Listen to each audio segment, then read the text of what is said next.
முதல் முதியவரும் மானும் பற்றிய கதை. ஒரு மனிதன் உங்கள் முன் நின்று அவனின் பக்கத்தில் ஒரு மானை நிறுத்திக் கொண்டு அமைதியாக, இந்த மான் ஒரு காலத்தில் என் மனைவிதான் என்று சொன்னால் நீங்கள் நம்புவீர்களா? இது வெறும் மந்திர கதை அல்ல, இது கொடூரமாக மாறிய பொறாமையின் கதை. பொறாமையிலிருந்து பிறந்த கருங்கலையின் கதை. உண்மையை அறியாமலே தன் மகனை இழக்க நேரிட்ட ஒரு தந்தையின் கதை. இந்த கதை ஒரு துயரமான கேள்வியை எழுப்புகிறது. வலிமையால் வெளிப்படாததை கருணை வெளிப்படுத்துமா? கடைசி வரை இருங்கள், ஏனெனில் இந்த மான் ஏன் மரணத்திலிருந்து காப்பாற்றப்பட்டது என்பதே இந்த முழு மர்மத்தை புரிந்து கொள்ளும் திறவுகோல். முதல் முதியவரும் மானும் பற்றிய கதை. முதியவன் வல்லமை மிக்க பூதத்தின் முன் மரியாதையுடன் வணங்கி உறுதியான குரலில் பேசினான். என் அருகில் நீங்கள் காணும் இந்த மான் என்றான் ஒரு காலத்தில் என் மனைவிதான். அதன் பின் அவனது கதையை தொடங்கினான்.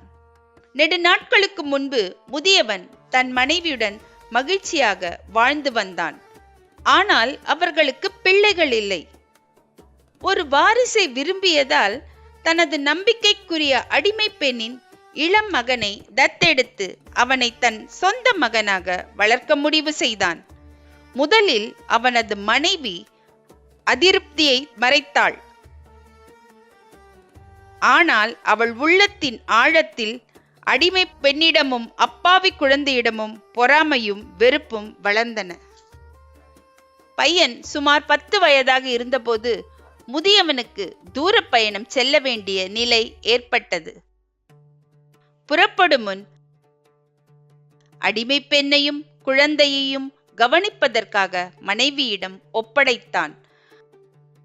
அவனுக்கு தெரியாமல் அவள் கருங்கலையை கற்கத் தொடங்கியிருந்தாள். அவன் நீண்ட காலம் இல்லாதிருந்த போது தன் கொடூர திட்டத்தை நிறைவேற்ற போதுமான மந்திர கலைகளை அவள் கற்றுக்கொண்டாள்.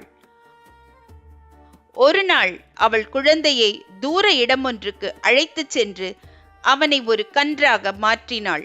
அந்த கன்றை மேலாளரிடம் ஒப்படைத்து இது புதிதாக வாங்கிய கால்நடை என்று கூறினாள். பிறகு அடிமை பெண்ணையும் ஒரு பசுவாக மாற்றி அவளையும் அப்புறப்படுத்தினாள். முதியவன் திரும்பி வந்தபோது குழந்தையையும் அடிமை பெண்ணையும் ஆவலுடன் கேட்டான். உங்கள் அடிமை இறந்து விட்டாள் என்று அவள் அமைதியாக சொன்னாள். குழந்தையை பற்றி எனக்கு தெரியாது. பல மாதங்களாக அவனை நான் காணவில்லை. முதியவன் மிகுந்த துயரமடைந்தான். ஆனால் குழந்தை கண்டுபிடிக்கப்படுவான் என்ற நம்பிக்கை அவனிடம் இருந்தது. மாதங்கள் கடந்து சென்றன. எந்த செய்தியும் இல்லை. பிறகு பைராம் திருவிழா வந்தது. அந்த புனித நாளை முன்னிட்டு முதியவன் தன் மேலாளரிடம் ஒரு நல்ல பசுவை பலிக்காக கொண்டு வருமாறு கூறினான். பசு கட்டப்பட்ட போது அது துயரமாக கூவியது. அதன் கண்களில் இருந்து கண்ணீர் வழிந்தது. கருணையால் உருகிய முதியவன் அந்த பசுவை விடுவிக்க சொன்னான். இது என்ன முட்டாள் கருணை! உடனே அந்த பசுவை அறுத்து விடுங்கள் என்றாள் மனைவி. மனைவியை மகிழ்விக்க முதியவன் மீண்டும் முயன்றான். ஆனால் மீண்டும் கருணை அவனை தடுத்தது. இறுதியில் மற்றொரு பசு பலியிடப்பட்டது. ஆனால் அதன் தோலை உரித்தபோது அதில் எலும்புகள் மட்டுமே இருந்தன. கோபமடைந்த முதியவன் ஒரு கன்றை கொண்டு வருமாறு சொன்னான். ஒரு பருமனான கன்று அவன் முன் கொண்டு வரப்பட்டது. அவனுக்கு தெரியாமல் அந்த கன்று அவன் மகன்தான். அது அவன் பக்கம் ஓடி வந்து அவனது காலடியில் தன் தலையை வைத்தது. அக்காட்சி முதியவனின் இதயத்தை துளைத்தது.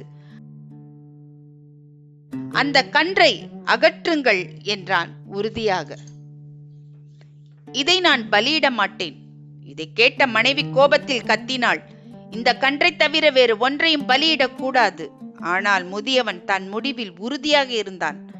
மற்றொரு மிருகம் பலியிடப்பட்டது. மேலாளர் அவனை ரகசியமாக சந்தித்தான். மேலாளர், என் ஆண்டவரே, ஒரு விசித்திரமான செய்தி உள்ளது. என் மகளுக்கு மந்திரம் தெரியும். நீங்கள் காப்பாற்றிய கன்று அன்று உங்கள் மகன்தான். நீங்கள் பலியிட்ட பசு அவன் தாயார். அதிர்ச்சி அடைந்த முதியவன் அந்த பெண்ணை அழைத்தான். அவள் அனைத்தையும் உறுதிப்படுத்தினாள். அவள் மந்திரத்தை மாற்ற முடியுமா என்று கேட்டபோது 2 நிபந்தனைகளுடன் சம்மதித்தாள். முதலில் அந்த மகன் அவளது கணவராக வேண்டும். இரண்டாவது, தீய மனைவியை தண்டிக்க அனுமதி வேண்டும். முதியவன், நான் ஒப்புக்கொள்கிறேன் என்றான். ஆனால் அவளது உயிரை மட்டும் காப்பாற்று. அந்த பெண் தண்ணீரை எடுத்துக்கொண்டு மந்திர வார்த்தைகளை சொல்லி அதன் கன்றின் மீது தெளித்தாள். உடனே கன்று இளம் மனிதனாக மாறியது. தந்தை மகனை கண்ணீருடன் அணைத்துக் கொண்டான். தன் வாக்குப்படி அந்த பெண் தீய மனைவியை ஒரு அரக்கியாக அல்ல, ஒரு மானாக மாற்றினாள். அவள் உயிருடன் இருந்தாலும் அவமானத்தில் வாழ வேண்டிய நிலை. அதன் பிறகு மகன் மந்திரவாதியின் மகளை மணந்தான். பின்னர் விதவனாகி தூர பயணம் செய்தான். முதியவன் அவனை தேடி அலைந்தான். மானை தன்னுடன் எடுத்துச் சென்றான். அதை வேறு யாரிடமும் ஒப்படைக்க மனமில்லை. முதியவன், இது ஒரு அதிசயமான கதை அல்லவா பூதரசே? பூதம் கவனமாக கேட்டது. இது உண்மையிலேயே அதிசயமானது. இந்த கதைக்காக வணிகரின் தண்டனையில் 3இல் 1 பகுதியை மன்னிக்கிறேன். முதியவன் முடித்த பின் 2 கருநாய்களை வழிநடத்திய 2வது முதியவன் முன்வந்தான். 2வது முதியவன், என் கதை இன்னும் ஆச்சரியமானது. நான் சொன்னால் மற்றொரு 3ஆம் பங்கையும் மன்னிப்பீரா? பூதம் மெதுவாக தலையசைத்தது. ஆம், உன் கதை இந்த மானின் கதையை விட மேலானதாக இருந்தால். அவ்வாறு 2வது முதியவன் தன் கதையை தொடங்கினான். இதனை நினைவில் கொள்ளுங்கள். சிலர் தண்டனையால் அழிவதில்லை, தங்களின் செயல்களின் விளைவால் தான் அழிகிறார்கள். அப்படியானால் நீங்கள் என்ன தேர்வு செய்வீர்கள்? பழிவாங்கலா அல்லது கருணையா? இந்த கதை உங்களை சிந்திக்க வைத்திருந்தால் உங்கள் எண்ணங்களை பகிருங்கள். தீய எண்ணங்கள் தீயவரையே துரத்தும். கருணை மறைந்த உண்மையை வெளிக்கொண்டு வரும். தாமதமானாலும் நீதி தவறாது. பொறாமை ஒரு மனைவியை மிருகமாக மாற்றியது. மந்திரம் உண்மையை மறைக்க முயன்றது. ஆனால் கருணை வலிமையால் முடியாததை வெளிப்படுத்தியது. ஒரு தந்தை கருணையை தேர்ந்தெடுத்தான். அந்த கருணையே அவன் வம்சத்தை காப்பாற்றியது. இப்போது நான் உங்களிடம் கேட்கிறேன், அவனிடத்தில் நீங்கள் இருந்தால் பழிவாங்கலை தேர்வு செய்வீர்களா அல்லது கருணையா?